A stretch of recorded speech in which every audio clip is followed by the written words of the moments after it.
Армысыз көрермен, сіздермен Тұрғылиева Інжу. Бүгінгі жаңалықтар лебімен танысып өтсеңіздер. Бүгін мектебімізде информатика, математика, физика пәндерінің апталығы басталды. Апталықтың тақырыбы миф, шіркін лайф.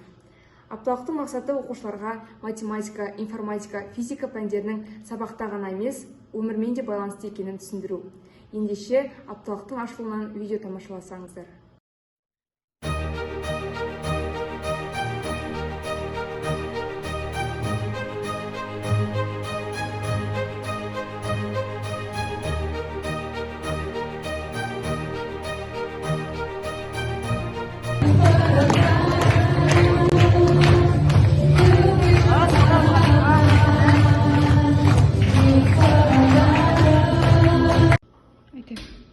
Апталығымыздың алғашқы ашық сабағын Ақтұрғын Қуанышқызы алгебра және анализ бастамалары пәнінен өткізген болатын.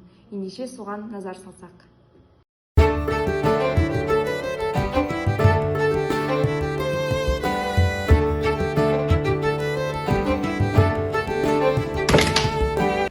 Апталық одан әрмен сыныптан тыс іс-шаралармен жалғасты. Математика пәнінің мұғалімі Рауан Өтегенұлы 7 сыныптар арасында математика білім желісі, спорт денсаулық жемісі атты іс-шара өткізген болатын. Ендігі кезекті видеороликке берсек.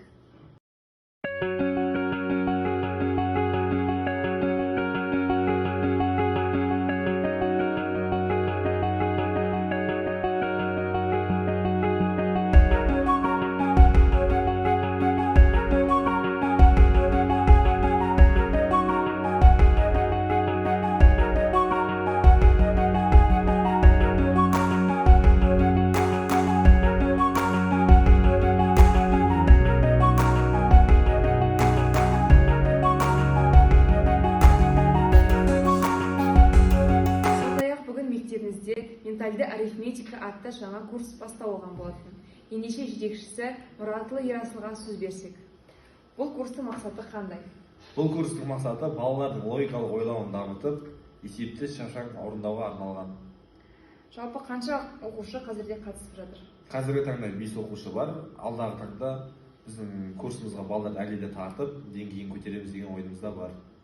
Жақсы, сұхбатыңызға рахмет. Бүгінгі жаңалықтар лебі аяқталды.